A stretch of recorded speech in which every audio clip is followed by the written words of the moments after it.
they have figured out a way to use our consciousness and our energy to manifest exactly what they want.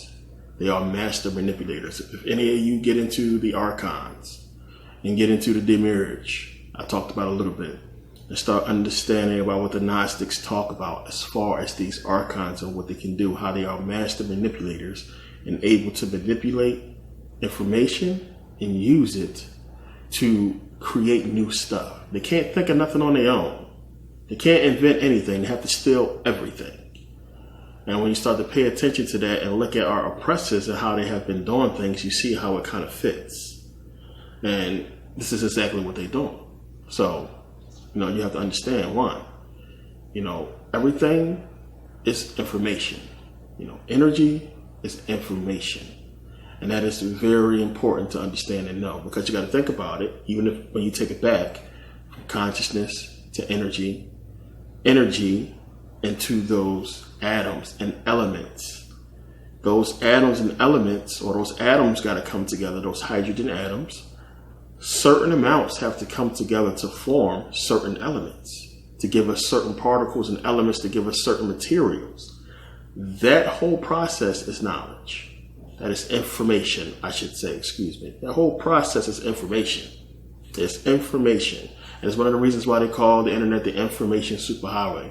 The energy is carrying information. Think about that. It's the same thing when, as I talk about in meditation, when you send an electrical signal to the brain telling your body to do something. And remember, I said it happens really fast. So you have to think about it. What is that? It's an electrical signal coming from your brain down your spine telling your arms to move. Now, when you think about information, you think about decipherment, because you can get information, but do you understand that information? Do you know how to decode it? What is it talking about? If you don't understand it, you can't decode that information. So again, going back to the electrical signal that is sending information to your body, to your brain, what is that?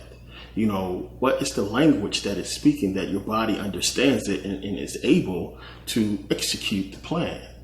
And when you get into the essence of it, as I said before, the energy is basically consciousness itself in a physical form. It's a part of it. Remember, it all starts with the energy. That's still consciousness. That is consciousness turning itself into pure power and beginning to execute a plan that it already knows what the plan is. And it's using that knowledge and information that you really have to, it blows your mind when you think about it. Where did it come from? How did you know? Is it a part of a plan, a process? What is that you understand that this energy is making atoms and elements and bringing this stuff together to create this physical matter? It's mind-boggling. And then when you break it down to the body itself and you see how we are rapidly sending so much information through our body daily. I think I said before, it's about 70,000 thoughts that we process per day. And if you were conscious of each and every thought, you would lose your mind. You would go crazy.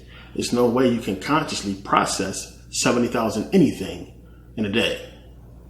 It's just crazy. Not a regular human conscious brain. So you start to think about it and you understand that, again, this is information. Information is important. It's a big key. So you got information, which is in formation. Formation. And what is formation? Formation is when you are preparing. You are coming together for something. You are bringing something into existence. This is formation. So you got information. You have this knowledge, this information, these elements, these atoms coming into formation to create. So information is telling you that this information has a purpose. All information has a purpose. And that is to lead you to a completion. Plain and simple. So if I give you some instructions on something, you're going to follow this information to completion. Now, when you can automatically process information and execute it without any kind of instructions or what have you, that is knowledge. You learn something, you can go ahead and do it. If I told you to recite all the periodic tables of elements, a lot of people will have no clue. They don't have that information. They don't know. They don't have that knowledge. those who learned will have the knowledge and will be able to recite it. So it's just that little bit of thinking that lets you understand how important knowledge is. Because if I was to tell you to do something easy, like, do these math problems, and it's all multiplication tables, 2 times tables, you can do that, no problem. You're like, well, this is easy. It's easy. It. It's in you. But when you can execute things like that, something small, as far as 2 times tables or what have you, or anything that's really easy that we all know how to do, putting together a jigsaw puzzle, stuff like that, easy, simple stuff. It's like, you have this information in you, it's in there, you can go ahead and execute and do what you need to do. It's almost as if sometimes your body just goes. And this is how, when you start to understand the process of us growing up, you never forget how to walk unless something happened to you. You remember how to walk. You started out crawling. You learn how to walk. And it comes so easy to you after a while. Of course, you're walking for the rest of your life until you're old enough where you can't walk no more. But it's not something you have to relearn because it's a part of you. It's in your DNA. It's a part of the process. You learn how to walk. You learn how to talk. It's embedded within you, your DNA. And you execute this stuff every single day. And you carry out this information. It's knowledge to you from the rip. So this is a principle that you need to get. You need to understand about that, about information, becoming knowledge, and becoming normal. This is huge. Trust me, it's all going to make sense later. And it's just as simple and easy as that, as taking in the information and understanding how important it is and getting it in you and then executing later to where it's flawless, it's knowledge, it's no problem at all. So now, basically taking information and applying it to our lives, or executing the plan of this information, is how we bring things into physical reality. It's how we create. There's an idea first. You get the information, you put the idea together, and then you bring something into physical reality.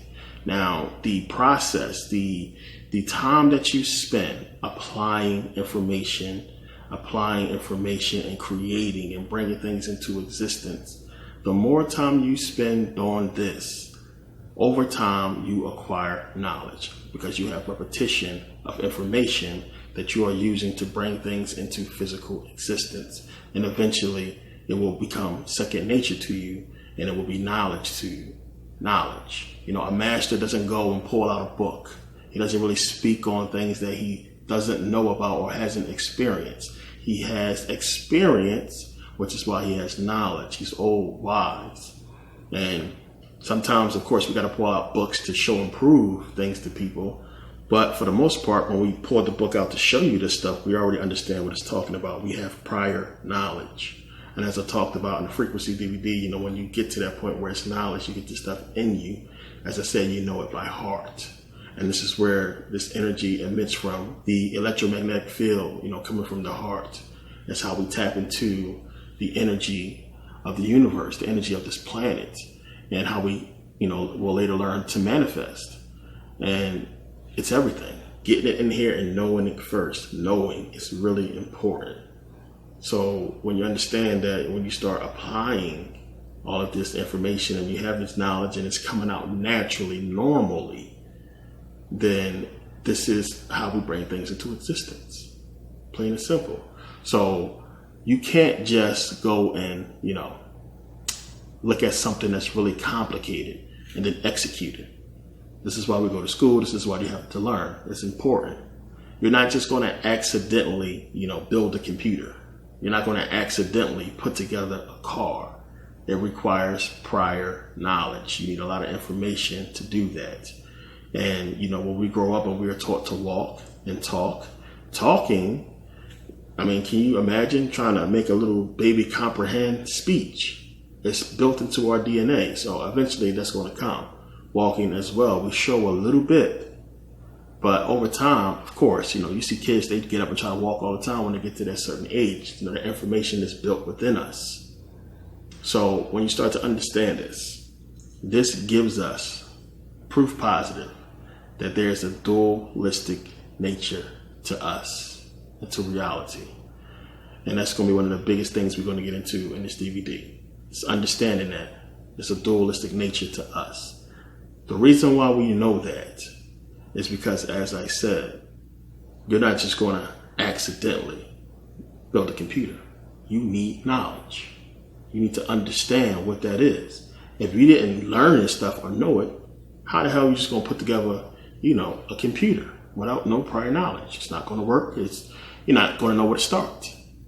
So the reason how we know we have a dualistic nature to us, meaning we have this physical, energetic self, we have this masculine, feminine energy, which we're really going to get into, it's because the simple fact that we do something amazing. We come together in complete ignorance and create life without knowing what that process is, without having the information of what's going on in our bodies, what's happening with our energy to make this unbelievable, child, this unbelievable, energy come into physical existence. And it's something that, of course, has been perverted and that we take for granted. And it's the most amazing thing that we do. And we are completely ignorant of it. We can go, you can look up any medical dictionary and look at exactly how, they explain penetration or what have you. But who understands all this going into sex? They didn't understand it, 2,000 years ago. They had absolutely no clue. Yet they was having sex. They was making babies. No knowledge, no information of how. It's just you come together. Next thing you know, pregnant. So understanding this is understanding that there's something a part of us. There's something to us that one has this information built within us, and that it is executed upon a certain unique meeting. Because we all know you can have sex 50 times. No condom, no protection, no baby. Nothing to happen. It has happened to many people. And of course, a lot of people would think it's something wrong with them. But then all of a sudden, the woman's pregnant.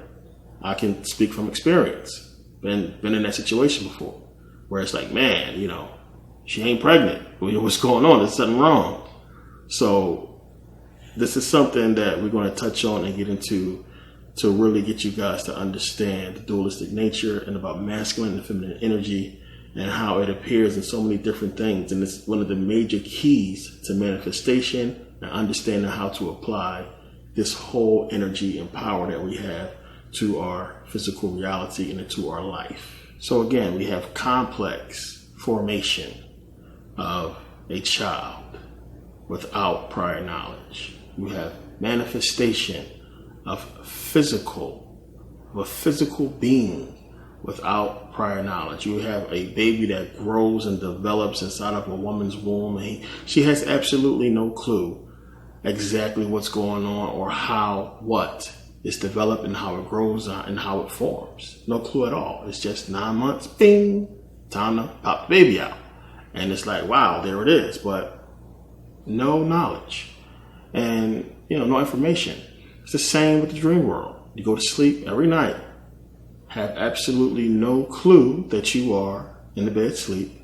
You have no clue, no information about what's really going on in your dream and, how any of that got there. It's super complex. And there it is manifested as if it was real, physical, reality. So again, this stuff just goes to show us the creation of human life begins with something outside of the physical body. It's just that simple. And it's tough to fathom. And we're going to get into this. It's tough to think about. There is no way you should be able to do what we do, even in a sense of healing, without understanding how. So as I talked about before, we have this process that's happening in our body. A lot of people don't realize that energy is keeping your bowels in, is keeping your urine in, It's keeping your heart pumping, your organs moving. This is energy that is doing all this. When you die, you release all of that. Your bowels release, you pee on yourself, the whole nine. That's one of the ways you can tell a person is dead. You don't really got to check their pulse. They do that whole thing in the movies where they check your pulse because checking for piss and shit is nasty. I want to put that in movies, but it's all you got to check for. If it's urine, if it's poop, they're gone. Plain and simple. So everything releases. It's energy holding this stuff together. The same thing, as I said, when you're healing. You cut a dead body, it's not going to heal. There is no energy there. The process is not happening. It's telling you, it's clear proof positive. There's something outside of the body. And we talked about this, we got into all this, but I have to reiterate this for those who might not have seen it, and because it fits with everything that's coming up. But really get that into your head and understand that, that question, if you have this energy outside of the body, and this energy, this information doing things without your conscious understanding, again, what is that? What is that? And again, as I said, understanding how you have information that is needed to bring stuff into physical reality. So just think about that for a second, because when we come back to it later, then you're going to get what I'm talking about. You're going to understand. But it's important to know that when we start to pay attention to our lives, even when you look at, on an animal level, how things are done and how they must have a different, situation for them that they are bringing things into physical. They're having babies, they're laying eggs, and they're able to do this. And you have to ask yourself, because we can't talk to them, do they know? Or do they understand? We all seen the video when the kangaroo comes out the pouch and knows how to feed. Knows how to feed already. Same thing with our kids. Baby come out, don't know nothing, but it knows how to suck on a nipple. Information is passed down. And it's like, who programmed the first to pass down this information? Or did the first have any information? And was it just their life experience of gathering information that they was able to die and then pass on what they learned in that first life, pass it down to the next generation and so on and so forth, or to their offspring while they were alive? So these are things you got to really ponder and go back to and think about, how you can just have a baby and automatically, sometimes your baby too bad as shit, bad as hell little baby. And you like, how did my baby get so bad? And we're not realizing how we're passing down the information. It's the reason why they put us in chains. It is the reason why we went into slavery for so long. So as I always say, I make videos for a reason. I make these DVDs for a reason. And it's to really be able to convey and get the knowledge to you. Now, we got into an ancient history part 1, which part 2 is coming out soon. Talking about the Greeks.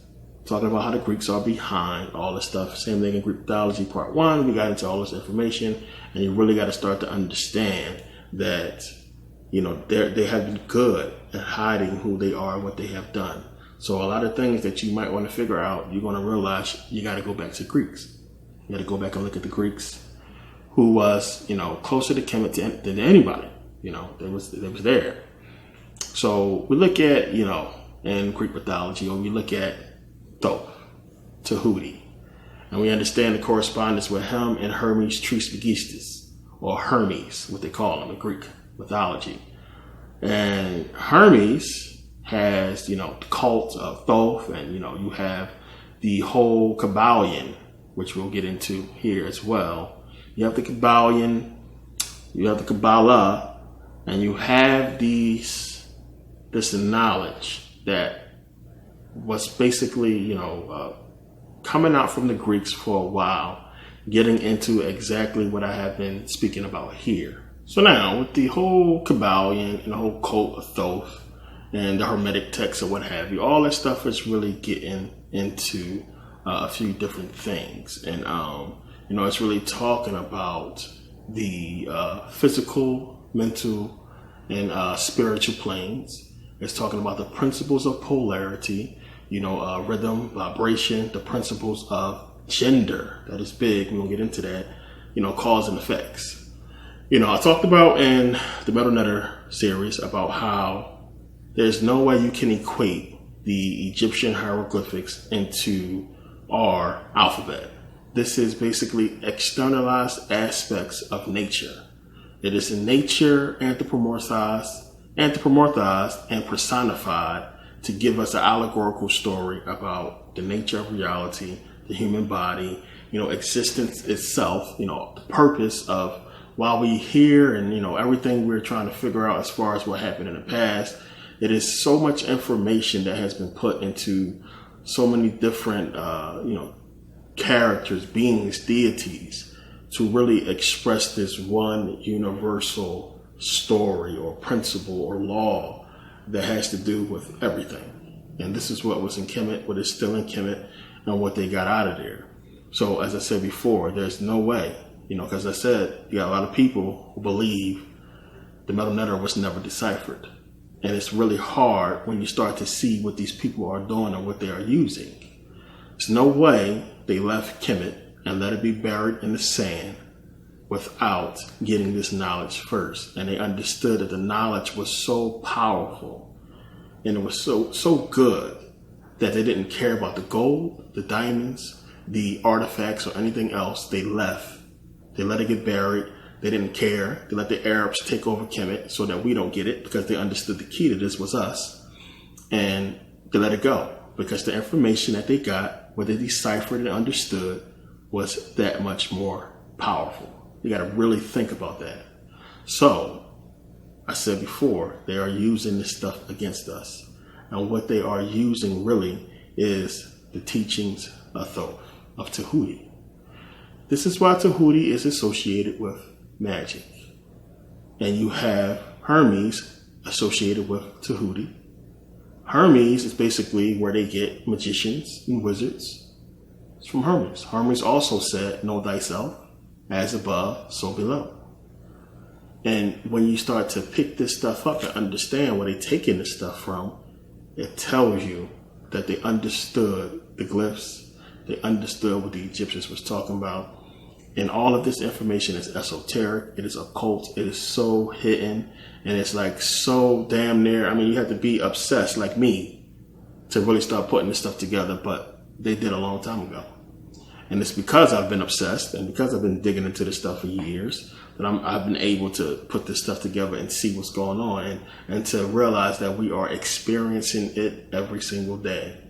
That they're using the power, the teachings of the mystery school and manipulating us, using it against us. Because you got to understand, as I keep talking about, they can't do what we do. They know what we can do and what we're capable of. Crowley figured it out.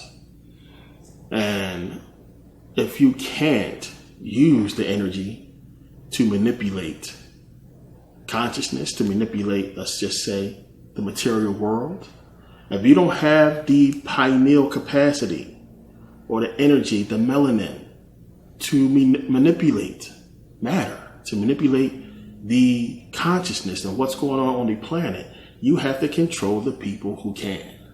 And that's what it's all about, people. This is what they're doing. I talked about this before.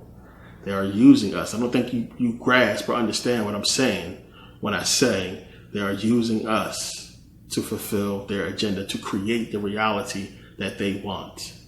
So everybody's in a panic thinking that they're going to kill us. No, they're going to use us until they get their hands on every single inch of this planet and create a system where everything is not organic. It has to do with energy and freaking, metal and all kinds of non-organic stuff. That's when they'll do away with us, because that's where they're headed. This is what they've been telling you in so many movies. They can't do organic. They can't do all this organic, natural stuff. It's killing them. They can't deal with the sun. It's killing them. They're going to try to come up with an alternate way to change everything into synthetic and to be able to live by it. Think about it. We think it's cool to be, half man, half cyborg. Why would you want to do that when you got the power, the capacity to regenerate your limbs and become a powerful being in the flesh if you got to that point? As I said, what is it about these people? What human wouldn't want to reach the pinnacle, the top, the apex, the climax of their existence and become this universal, this powerful being on this planet? Why wouldn't you want to fulfill your destiny as a human on Earth? Unless you can't. Unless you can never reach that point. Unless you know you can't reach it, and the only people that can reach it is your enemy. Not really your enemy. You made it, your enemy. But think about it. This is what's been going on. So now they understand, and that's why they put it in the Bible. They went down there and confounded their speech. The people are one. Genesis, I believe it's 11, 1 through 9. Remember, it's talking about the people are one. Now, nothing will be restrained from them which they have imagined to do. Nothing. That means they can do anything. So we need to go down there and confound their speech and scatter them, separate them. And the Bible is giving you a hint. This is why we are in there, why they're speaking to us when you start to understand the parable, what it's talking about. So they have effectively enslaved us, stripped away our knowledge, because as I said, we have been reincarnating, passing down this knowledge like we've been passing down the knowledge to walk and everything else. We've been reincarnating, passing down this information and knowledge, and every time they destroy us, they look over and see another African kingdom with the knowledge of the ancients, with the knowledge of the ancient Egyptians. Now they got to go destroy that. So it gets to a point where they say, you know what?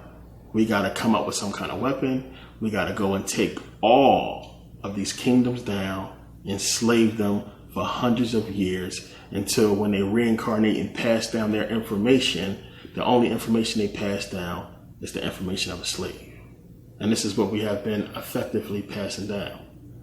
And lucky for us, we have people like Dr. Ben, Dr. Clark and Ivy von Sertova, and all these scholars, doctors and people, researchers that have spent time to get this information into our consciousness and begin to spark something within us that will recognize who we are and our information and where we came from. And a movement has sprung up. And, some of us have decided to put ourselves at the forefront and put ourselves out there to get this knowledge into your consciousness so you understand. So now, Tahuti, Thoth, is more powerful than people realize in Egyptian mythology. A lot of people don't realize what Thoth really represents. Now, Thoth, of course, did not actually exist. He represents knowledge itself, information, wisdom, logic, truth. This is why you see him in a lot of different Egyptian stories being married to Ma'at. You see him there at judgment next to the scale of Ma'at. Thoth is considered just as powerful as Osiris in the underworld. So when you really start to look at so many different stories about Thoth and about what he really talked about and really dug into, since we're talking about information and knowledge and we're dealing with a god that was anthropomorphized into the ibis or ibis-headed man who represented wisdom. We're talking about information and wisdom.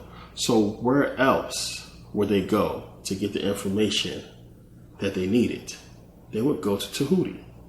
And again, this is one of the reasons why they couldn't leave Kemet, because they obviously had his teachings, they had his writings, and they understood them. And they used them and continue to use them. Thoth is also associated with the moon. You got to remember also that Thoth was the one who helped Isis with the ritual to bring back Osiris. It's a lot of stuff that people don't understand that Tahuti did. He took the poison out of Horus, when he was basically in a fight with Set. He taught him magic. He helped him out and helped him to defeat Set. So many things, when you start to pay attention to the main stories in Egyptian mythology, you're going to find Thoth. You're also going to find him doing so many different things that deals with the knowledge, holding all the knowledge of Kemet. Think about that. See, they're not putting it to you guys the right way. We're talking about these Egyptian gods and everybody want to talk about this and talk about that, but a lot of people don't give you what these people, these beings, these deities, these aspects of us, of nature, really represent and how important they are. And just as important as Osiris and Horus is, Tahuti, Thoth would probably be equally or more important than these guys, because it's the knowledge. And this is what they took and this is what they have. So I'm saying this so you can understand the reason why they created Hermes Trismegistus, as so many scholars have pointed out, Astrological being one. The reason why they created this is so they can steal the information from Thoth, transfer it to Hermes and say this is Hermetic text and this is what they've been doing. And they gave us the Kabbalion. And, you know, when we get into the mystery schools and Egyptian mythology and everything that they have hidden and stored within these faiths, it's Tahuti. So when you go and you read in Genesis, and it's talking about male and female created he, them, and he blessed them and told them to go be fruitful and multiply. He. What's going on? So the question I'm going to ask you is, what is God? What is God? Is God a man? Now, the Bible would have you believe that God is a man. Why would God need to be a man? Why wouldn't God be a woman? Why is the Kabbalion dealing with gender? You know, and then why is it really taking you away from genitalia and getting you to think something else? The whole point is, what is God? Is he human? No. God is not human. So why would he need genitalia? Why would he need to have a penis or a vagina? A penis and a vagina is for what? Physical reproduction. You need a penis, you need a vagina to create life, to create physical beings. God's supposed to be completely something different. So when you start to understand that and you look at the phrase male and female created he, them, and he blessed them. And it's replete throughout the Bible, he, in referring to God. And what a lot of people don't know is that the word he is gender neutral, especially when it's talking about a God, a spiritual being. He is gender neutral. And the crazy part about it is the Bible is basically telling you that. But see, we go with what we follow, or what we've been taught. And a lot of people don't think outside the box. And when you look at certain verses, it only fits if he is gender neutral. So even when you look at Matthew 11:15, Revelations 2:7, Revelations 2:29, it says, he that has ears to hear, let him hear. So did God only want he to hear or men to hear? Think about that. Did God only want men to hear if he is not gender neutral? Did God only want men to hear his words or to hear what he's trying to say? When it's saying, let he who is without sin cast the first stone. Look at the women that's present. So if a woman walked up with a big ass brick and just smashed Mary in the head, it's Jesus' fault for not making it specific who he's talking about. Because he ain't say she or he or she. He said, let he who is without sin. So what's to keep a woman from coming up and bashing her in the head with a brick? See, you got to understand back then, he was gender neutral. And everybody knew it. It was a known thing that he is gender neutral. So when you start to go back and look through the Bible, it's something that we very easily just pass up when the Bible is mentioning let he or he this and he that and he. A lot of people don't think about it. You know, I said before, it's so male dominated. You know, but the whole book is talking about the woman. And you got to understand it's a dualistic nature there. The whole thing. And it's telling you something. It's trying to get a point across. So he is gender neutral. So when you have back in Genesis, when it's saying let he, when God is saying he, male and female created he, them, and he blessed them. He, gender neutral. God doesn't need a gender. Why? He's not human. He don't need to reproduce. He's supposed to be creating us from whatever. So you start to understand that it's more to that story when it's talking about the creation and male and female being created. There's a lot more to it. So esoterically, when you look at the story, you can kind of sort of see what it's talking about. And you got to understand, we're talking about a creation story, the creation of us. And you start to understand that what's being created and what it's talking about in Genesis is the creation of our dualistic energy. Plain and simple. This is what it's getting into. It's talking about the creation of our dualistic energy, what we really are, being created first.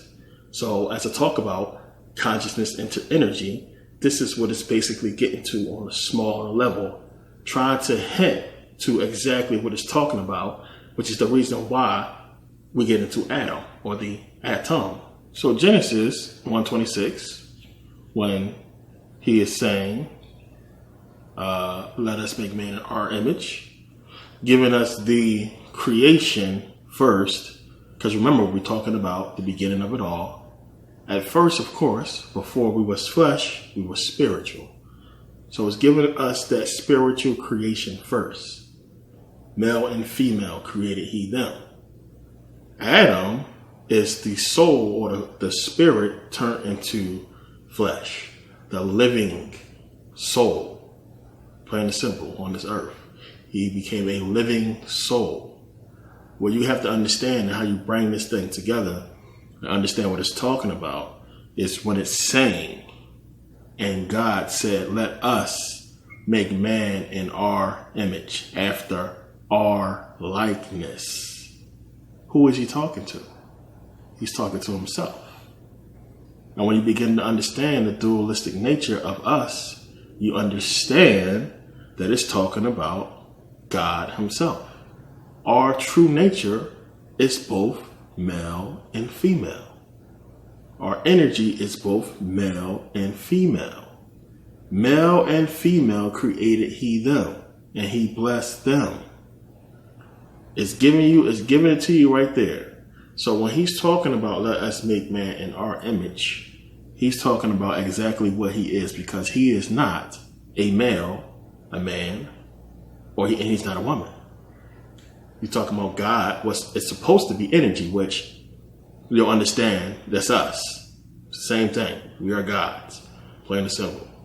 So it's saying, and I'm going to break this down in Corinthians in a second, but it's saying he created, the energy was created first, which we go back and we could just say the creator, not God, the creator being consciousness, creating these elements and energy or what have you, giving us the creation of us, which we are this energy, and we are a dualistic energy, both masculine and feminine. And this is what we are before we are flesh, before we become into these bodies. We are both male and female energy. And the whole point is, when you come here, we are separated. So you have basically within the male, his feminine side, his feminine energy is locked away in the subconscious. Plain and simple. With the female, her masculine energy is locked away in the subconscious. We're going to talk about this a bit more, but this is what it's talking about. This is what it's talking about in Genesis. It's giving you the creation of our soul first, and then the creation of the physical body, which is made of the dust of the ground, which is hinting to stardust, which everything is made up of that. We are made of the same, these bodies are made of the same thing this planet is made of. That is what it's alluding to. So when you see esoterically what it's speaking to, as far as the creation of our souls first, and then the creations of our bodies, being Adam, the first man, which man, or he, again, we can look at it multiple ways, as I explained, is really talking about splitting the atom and creating the woman being first. And you can look at it as far as saying, Adam is dual, and we're going to get into that as well. But this is what it's talking about. I don't want to give too much away too early, because we got a lot more to get into.